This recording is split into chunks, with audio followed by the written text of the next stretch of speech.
एक समय की बात है जब सरस्वती माता की भक्ति में डूबा हुआ एक युवा कवि अपने छोटे से कमरे में बैठा था। रात के 2 बजे थे और वो अपनी डायरी के सामने परेशान हो रहा था। उसका नाम था अर्जुन और वो एक भक्ति गीत लिखना चाहता था मां सरस्वती के लिए, लेकिन शब्द जैसे उसके मन से गायब हो गए थे। अर्जुन ने अपनी आंखें बंद की और गहरी सांस ली। अचानक उसे लगा जैसे कमरे में एक मधुर संगीत गूंज रहा है। वो संगीत इतना सुंदर था कि उसका दिल भर आया।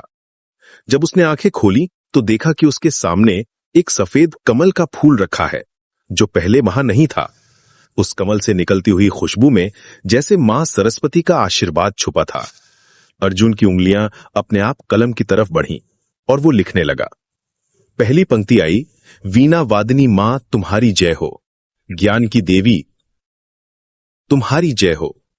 जैसे जैसे वो लिखता गया उसे लगा जैसे मां सरस्वती खुद उसके हाथों से लिखवा रही हैं। हर शब्द में भक्ति थी, हर पंक्ति में प्रेम था। वो लिखता गया, श्वेत वस्त्र धारिणी कमल पर विराजमान तुम्हारे चरणों में मेरा प्रणाम। अर्जुन का गीत बनता जा रहा था और उसमें मां सरस्वती की सारी महिमा समा रही थी। उसने लिखा, बुद्धि दो मां, विद्या दो, संस्कार भी दो, जीवन में उजाला हो, अंधकार को हरो। हर शब्द में उसकी आत्मा की आवाज थी।